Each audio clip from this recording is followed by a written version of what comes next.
Assalomu alaykum. Mana meni obunachilarim. Mana bugun men sizlarga bitta gulning tarixini aytib bermoqchiman. Bu yuka degan. Mana endi gulimiz manzarali daraxtda desam bo'ladi buni. Bu chet davlatlarda ko'proq o'sadi, baribir. Aslida keyin bizga moslashdi. Buni onasi bor edi. 6 metr edi bo'yi. Yana ukalari, singillari bor edi 4 metr, 5 metrdan.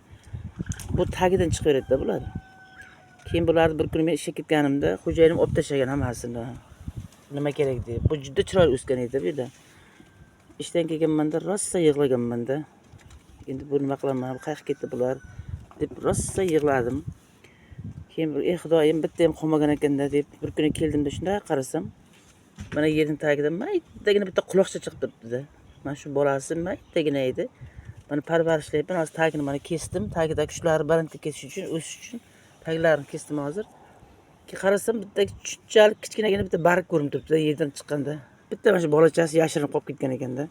Boya bo'ri bilan qo'zichoqda bo'rining bolalari, bo'ri qo'zichoq qo'zichoqni bittasi pechkaga kirib oladi, bu ertak bor. Shuni quturib qoladi. Shunda ham bu ham kesiladigan payt quturib qolgan ekanda. Mana endi Xudoga shukr, mana hozir yarim metrga yaqin o'sdi. Hali bu 7-8 metr, 10 metrgacha balandlik daraxt bo'ladi bu.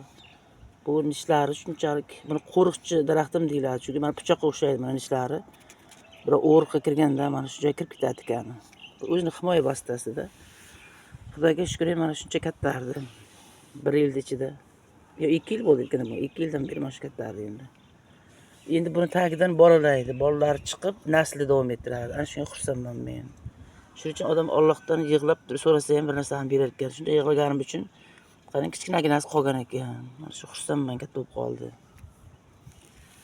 Ey Xudoyim, ey Allohim.